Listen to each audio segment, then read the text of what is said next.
Okay, this is No Peace Without Honor. This is our second video in the series, and what we're going to look at now is the action phase of the turn. The turn sequence of play is really easy to follow. You can find it on your play aid. And I know I nitpick about this play aid a little bit in this game. The other games in the series, it's a good play aid. It tells you everything you need to know. It's all found in there. It's got a total of 4 panels, and what you look for is your sequence of play. It'll tell you to go to the event phase. We skip the reinforcement phase on turn 1, and now we get into what I call the action phase, but it's really the campaign phase. Followed by winter quarters phase, and you can basically just run through this to get a summary of that. But here's where we're going to focus, because this is where the interplay between the hands of cards happens.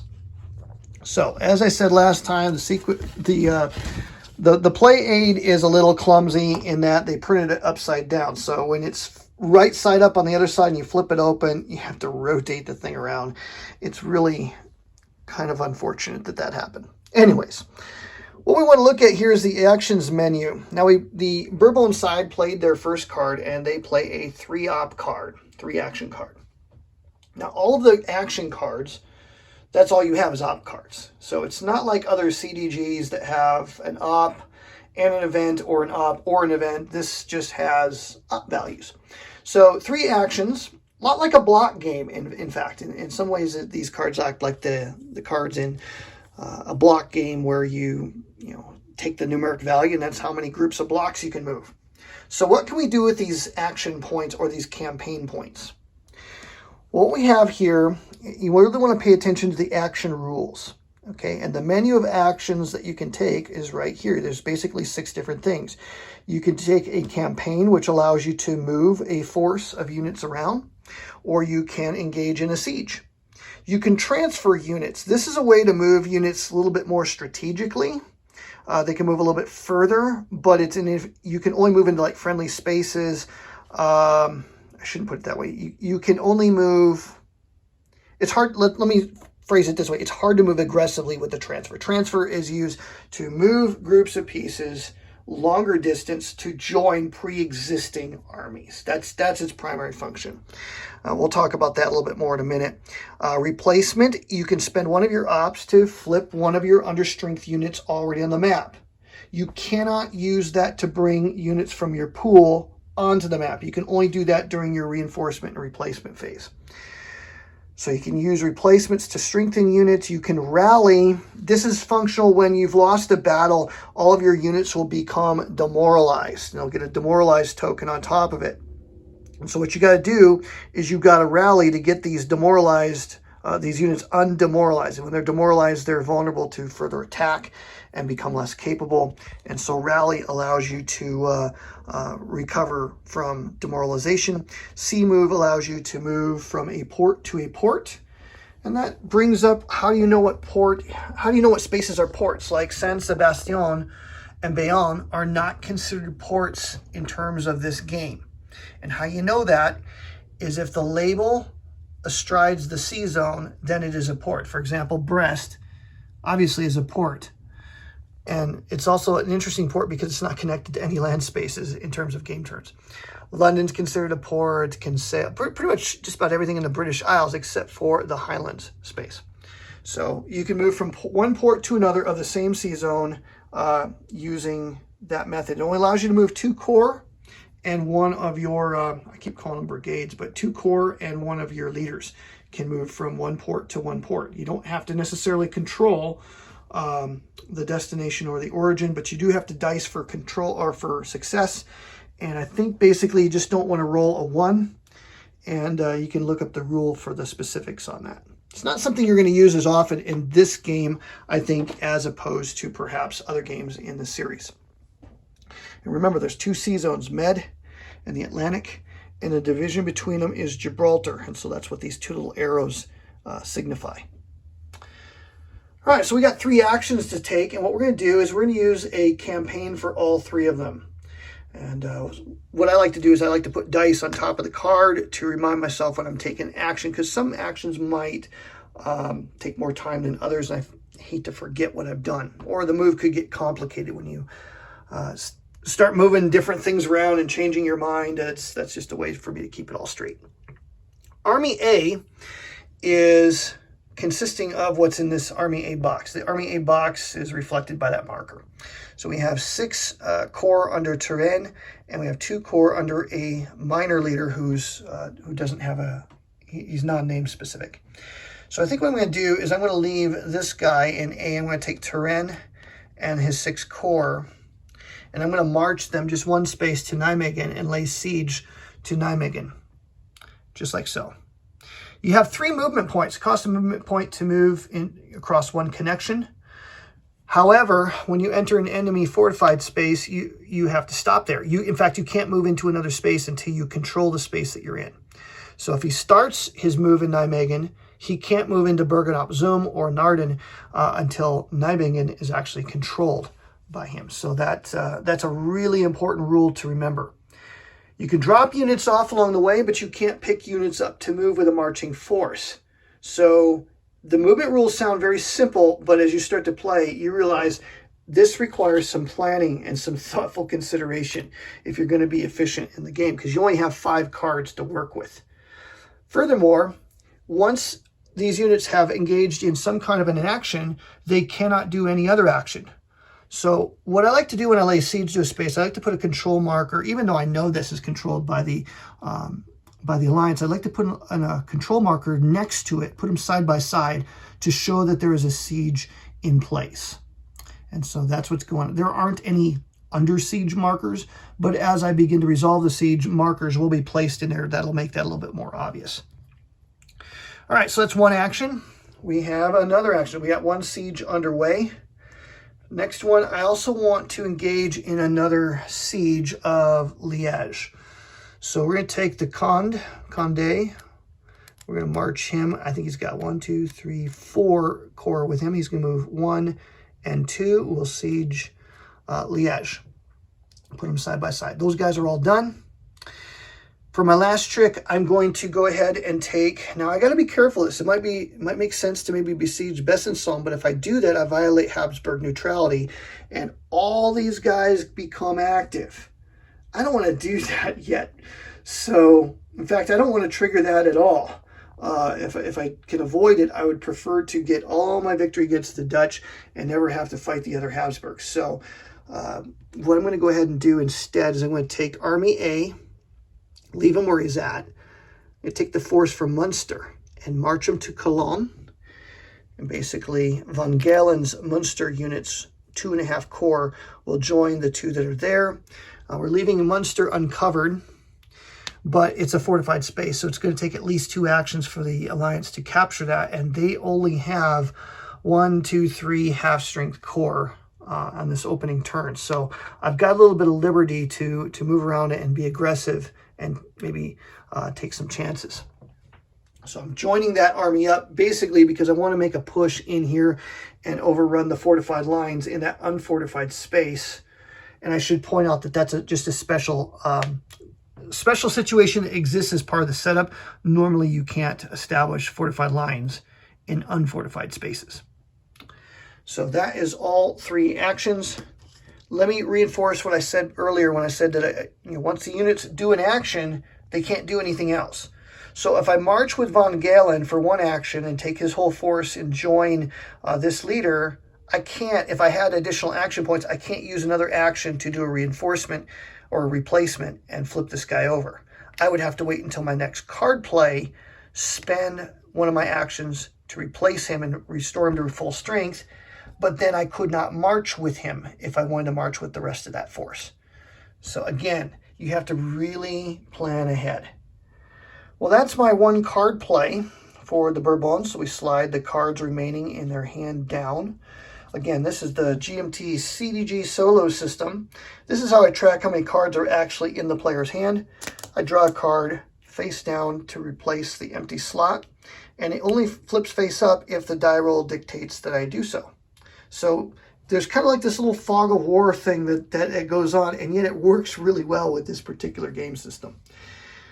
Okay, we go over here to the Alliance, and we're going to basically roll a die for them to see which card they're going to play.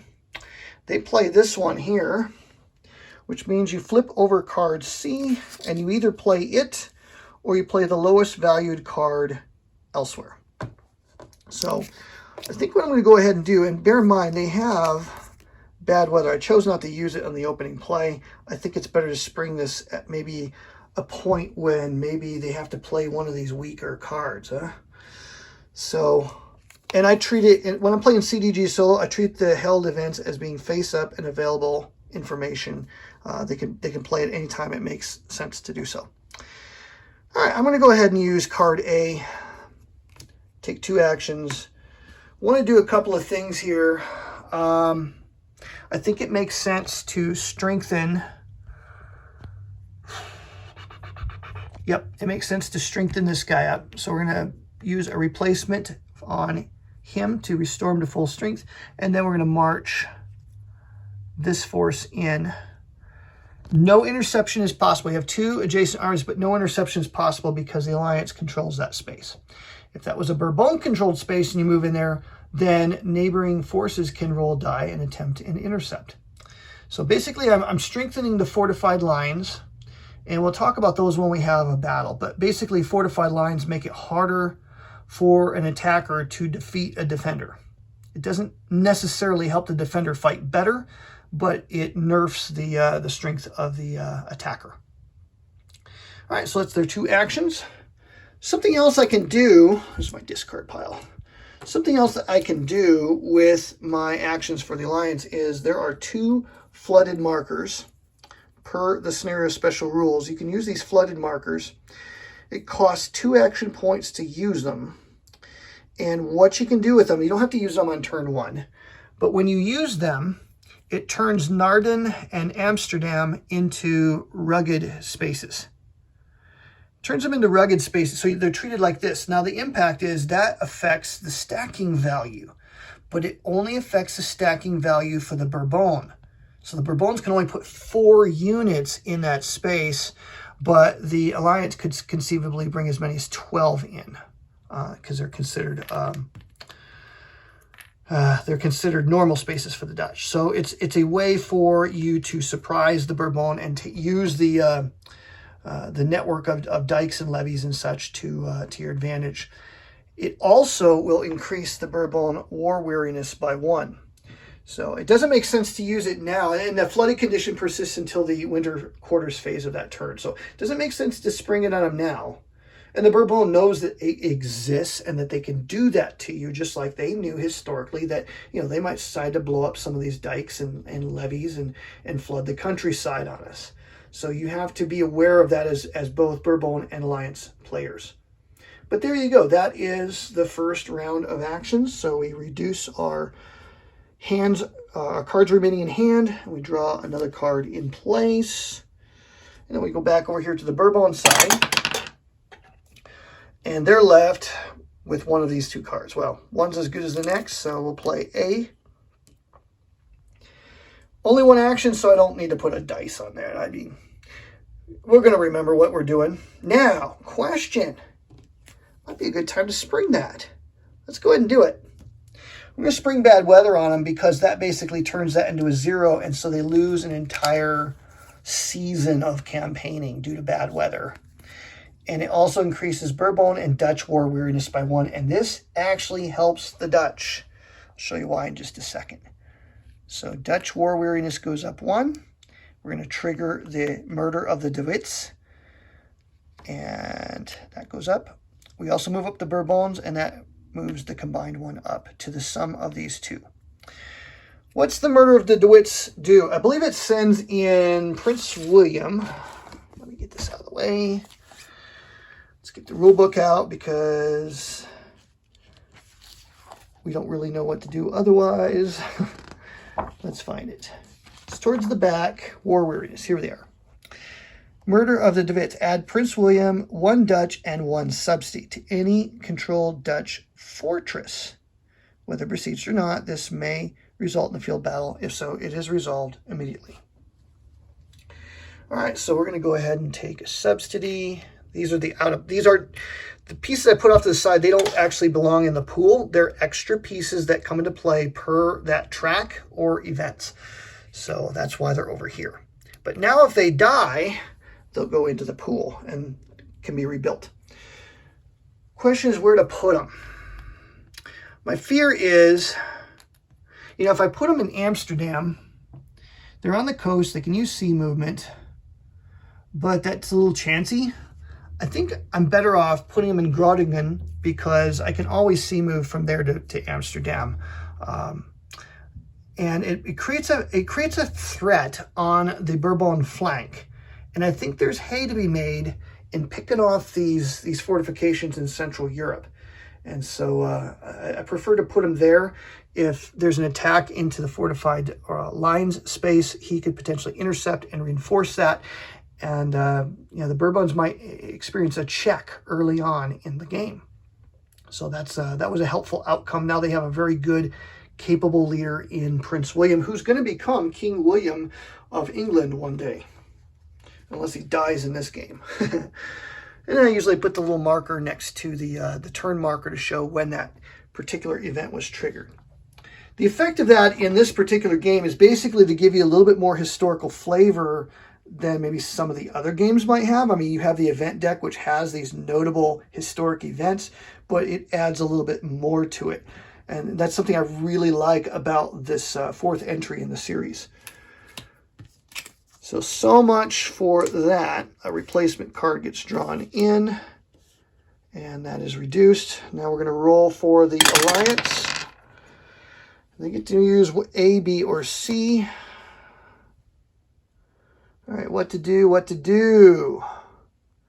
I think I still like using a 2-up card here, so I'm just going to go ahead and use B, the card that we just drew. I'm going to use that, and I'm going to do two things, obviously. I'm going to do two things. First thing I want to do is I want to take and strengthen the subsidy. And then the second thing is I want to bring in Prince William. Now, when I start getting 2 leaders in here, I might actually start making use of the army boxes instead. But I'll hold off on that for now. So there's now 4 units in there, 2 leaders. And when you engage in a battle, like a land battle, you can include all of the units that are, you total up all of the core. And so you got 1, 2, 3, 4, 5, 4.5. We'll round up the values to 5. You'll be able to roll 1 die for each core, rounded up, plus up to 2 leaders from the same side in there. So if these guys were to engage in a battle, they would roll 2, 3, 4.5. That's 5. 6 for his battle rating. 7. That's how many dice he would throw. And against a fortified line, he can only hit on 6s. Not the greatest odds. Prince William's got 4 core in there, and he's got a level 1 leader, and himself is a level 2 leader. Let's talk about that for just a second. I realize I failed to mention the top number is how many dice they throw in combat. Bottom number is how many cores that they can command as they move around. So these guys, you know, he could command all 4 cores by himself, but having the extra subordinate leader gives him another die in combat, so it makes sense to have him there. So he would roll 4, 5, 6, 7. He has the same number of dice he's going to throw as Army A does. And then he's going to hit on 5s and 6s. So it makes any attack into that space a risky proposition unless Army A is substantially reinforced. So that is the outcome of that play. And now we've done 2 cards for each side. Let's do a third one because I want to see how I want to show you how a siege works before we end this video. All right, whoops, what am I rolling? Rolling the wrong dice. Duh. All right, A and B again. All right, that's the card he wants. We wanted to have at least 2. So we're going to throw that card down. This is the old one. All right, level 2 card. And I want to roll a siege against Nijmegen and against Liège. Now, I have an option. There's a new optional rule. I love this rule. You can retrofit it to any of the games in the series. And the rule goes like this. If you are the French, if you're the Bourbons, you can once per siege, all right, for the duration of the siege on that particular city, you may go to your siege table. Show it to you here. Use the correct table here. Look at the siege table, and you look at the different die roll responses here, results. 1 or less, all the way up to 8 or more. There's a whole bunch of modifiers that can apply. Well, the French can automatically choose to take this particular result, the 0-0 result. They can consider any die roll to be a 2 to 3, and you can do that 1 time per siege. Why would you want to do that? Because every time you roll on this table, regardless of the outcome, unless the siege is successful and the fortress falls, you get to put a continued siege marker down, and that will help you on subsequent die rolls, on subsequent action phases. So the next time I roll on this table, he's going to get a +1 in addition to having a 2 tactical rating or better leader in that has been activated for the siege. So I get a +2 modifier. And the results on this table, let me explain these. The number to the left of the hash mark is how many hits that the attacker takes on his force. A hit will flip over a full strength core or destroy a half strength core. The result on the right is damage to the defense, and that will either flip a full-size core that is part of the garrison, and the maximum garrison of any of these spaces is 1 core. So it doesn't make sense to leave 2 core in Turin. You can only have 1 core behind the city walls, okay? The fortress's defense value is the sum total of its fortress rating, which could be a 1 if there's no space, no number in the space is considered a 1, or it could be a 2, or maximum a 3. So the fortress rating, the overall fortress strength is going to be that number plus the number of steps that are part of its garrison. Milan, for example, has a garrison of a half-strength core. That's a value of 1 on the defense, +2 for its fortress rating. Its overall fortress strength is 3. In order to be successful in the siege, you need to bring that number down to 0. All right, so if I was besieging Milan, for example, and I got a 2, I got 2 hits on the fortress, I could reduce the fortress strength to 0, but as long as the garrison is still there, I still need 1 more hit on the defense. Does that make sense? And then the following turn, you know, if I got 1 more hit on him, then it would be reduced to 0, the fortress would fall, and any half-strength core that's left is given honors of war and gets to move to the nearest fortress controlled by that side. So that is what we're going to do for each of these 2 op points. We're going to use 1 up in Nijmegen and 1 in Liège, and we're going to make use of the optional rule. So we're going to put continued siege markers down. And the point of that, like, why would you do that? What's the advantage there? It makes the siege maybe last a little longer, but it also reduces casualties. Now, if you're in a hurry, maybe you don't want to do that. Maybe you want to take the chance. You'll roll a 6 and put 2 hits down and Nijmegen falls in 1 die roll. That's possible, but it's only 1 in 6 chance. Well, 5 or 6 because of his leadership rating. So we're going to go ahead and do that. Whether that's a good move or not will remain to be seen. If we end up playing more 1s this turn, you got 2 more action rounds to finish this. So, you know, we're going to be cutting it close. Going to need some good die rolls. But I figured this was a useful way to show you the optional rule in addition. So now we'll come over to the alliance. C, D, and E. Charlie, Delta, and Echo. Now, I'm kind of in a place where it actually makes sense to play the low op card and get it out of space C. When you're using CDG solo, you want stronger cards to be in space C.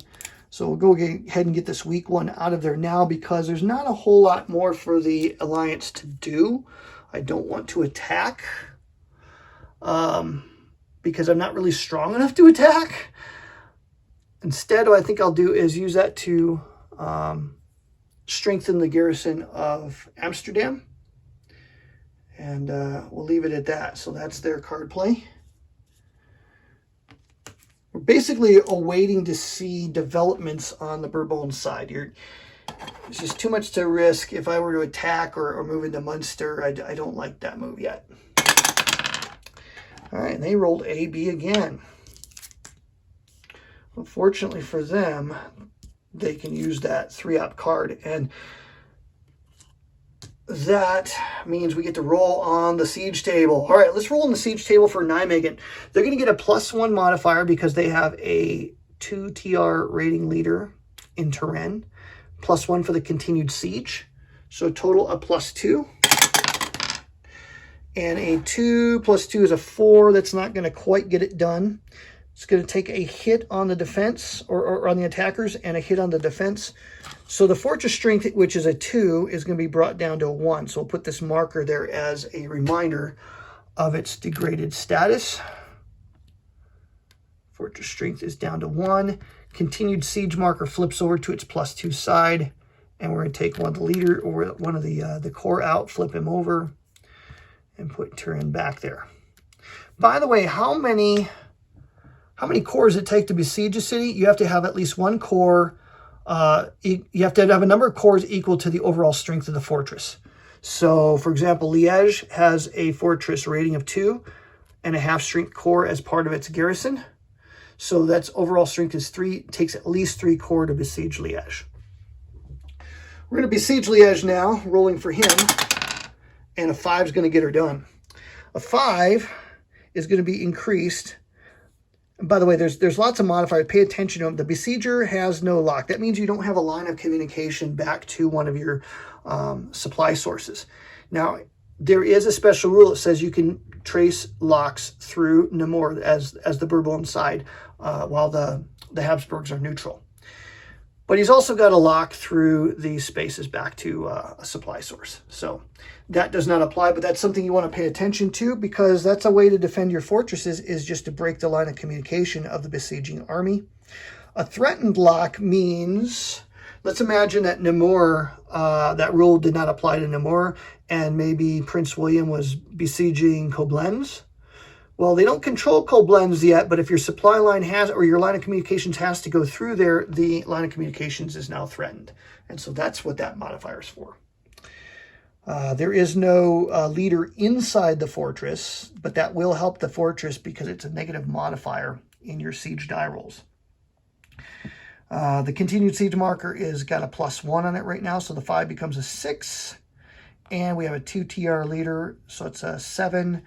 And the result of a 7 is, drum roll please, 1 hit to the attacker, 3 to the fortress, and the fortress's overall strength was 3. So the Dutch are given honors of war, and they will go back to, let's march them into Bergen op Zoom, and where they're given their honors of war.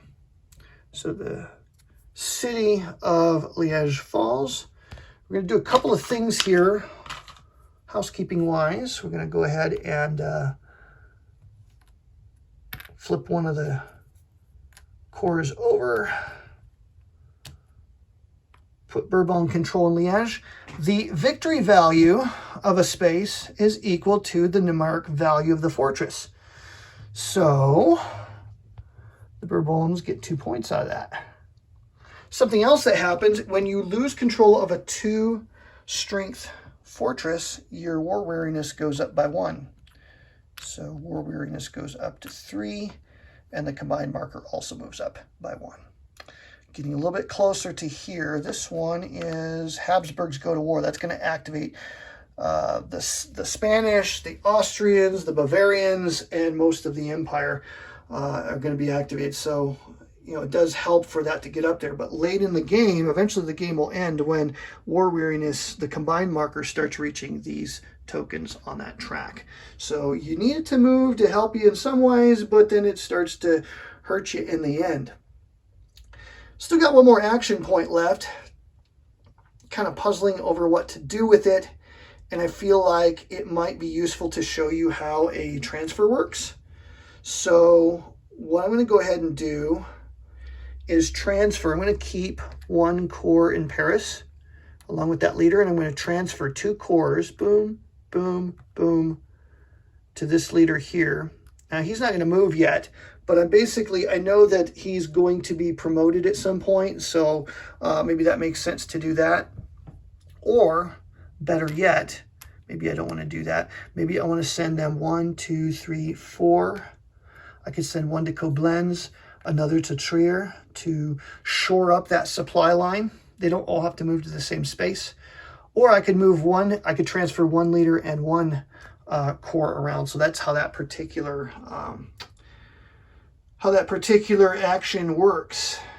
I think that that'll do it for that card. So they're going to be left with one last roll of the dice for Nijmegen. And they're probably going to get it because you're going to get a +4. Yeah, they're going to succeed. So the bad weather slowed things down, perhaps causes a little bit more casualties on the French, but they're going to win. They're going to get that fortress. It would have been if the siege of Liège had not gone as it had. If they had rolled lower than a 5, for example, if they'd rolled a 4 or less, then it might have been doubtful that they'll get both of them because you don't know, they might be compelled to play a 1-up card on their last play. So that will be that. Let's go and play the alliance here. I want to finish this up. A, B, and C. Got some good cards there, but not a whole lot to do with them yet. So I think it makes sense just to play a 2-up card. Use it to flip him to full strength up in Bergen op Zoom. And then maybe we take the guy in Amsterdam. And let's go ahead and move him to Groningen. And I got to roll a die for this. It's a naval move. And anything but a 1 will succeed. So that unfortunately did not work. So he's just got to stay there. All right. Well, so much for that. Still got another turn to try it, but I was hoping basically to reinforce William's army, get it a little bit stronger. I could have also, oh, wait a minute. All right, I'm gonna allow myself a mulligan there because, like an idiot, I forgot that there is a connection between Amsterdam, Naarden, and the space here. What's it called? Lobeth. That's what I was ultimately trying to do, is get him to William's army. But now you know how a naval move works, even though we didn't have to use it. What I meant to show you, and what I was misremembering here, is this coastline between Bergen op Zoom and Amsterdam looks like it's a connection line, but it actually isn't. Let me try to get the focus. See that coastline? It's just an artistic drawing on the map. There is no connection between Bergen op Zoom and Amsterdam. You have to use naval movement between those two spaces. So that's what I was misremembering. Okay. All right, last cards for both sides. Let's go ahead and do the Bourbon real quick. This will be easy. C, D, and E. All right, C, D, and E. Let's play card D, 2-up card. We use that to finish the siege at Nijmegen. 4 becomes 5, 6, 7. That's going to get her done. Fortress falls. The alliance. We have another core. That is, by the way, when I do that siege, I don't have to use all these core. I'm going to leave out the one that was wounded because I want to spend an op point on him. Well, check that. I'm not going to use that. I can do that next turn. All right. Okay. And then that's 1 op. The second op, I think what I'll go ahead and do is going to either strengthen the army of Cologne.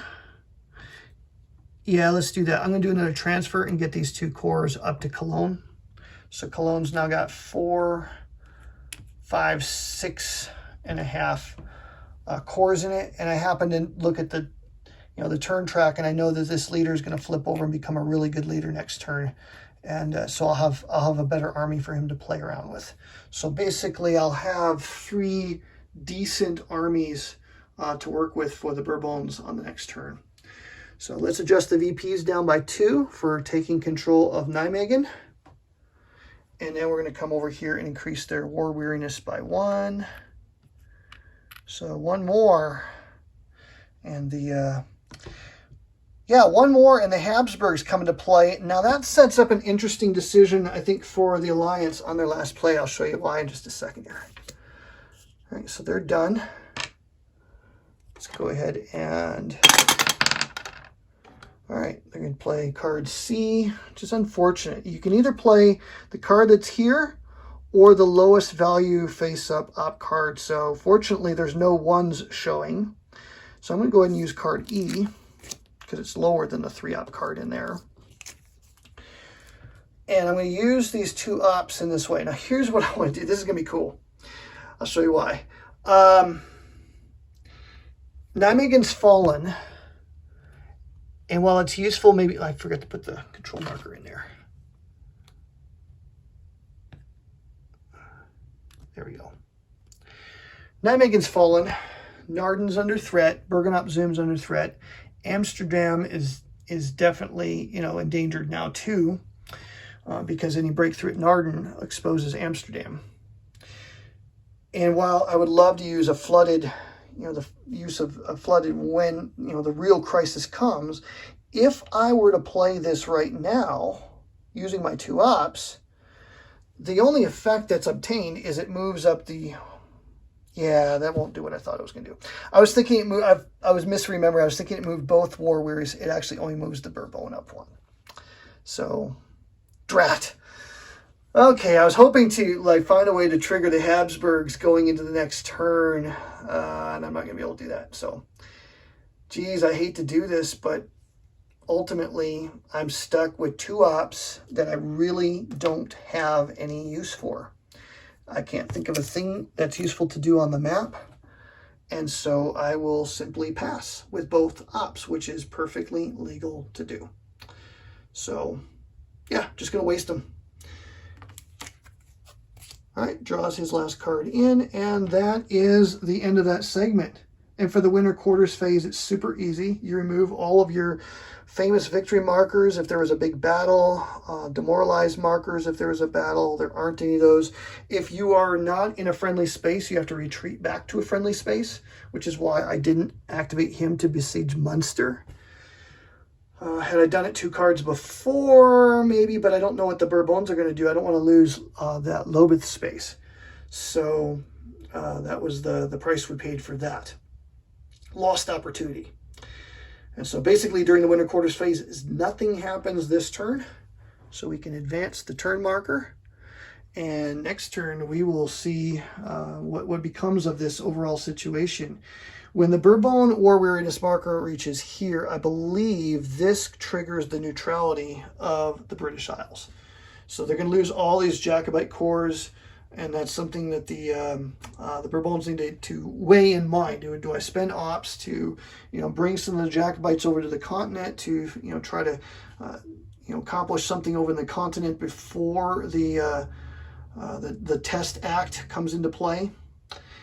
By the way, it's not an automatic thing. Basically, there's a decision that must be made. When the Bourbon War Weariness reaches here, you either relinquish control of the British Isles, or their War Weariness is going to climb up every turn thereafter. And you don't want to have your War Weariness higher than the other player if you can avoid it when things come down to the end game. So some tough decisions coming up for the Alliance in the next turn. Well, I'm Joel Tappan. I know this was a little bit longer, but trying to show how this game works. And so next turn, we're probably going to see a land battle. We saw some sieges, some marches, and counter marches here. You'll start to see some of the nuances of the game will become more evident as we play through this.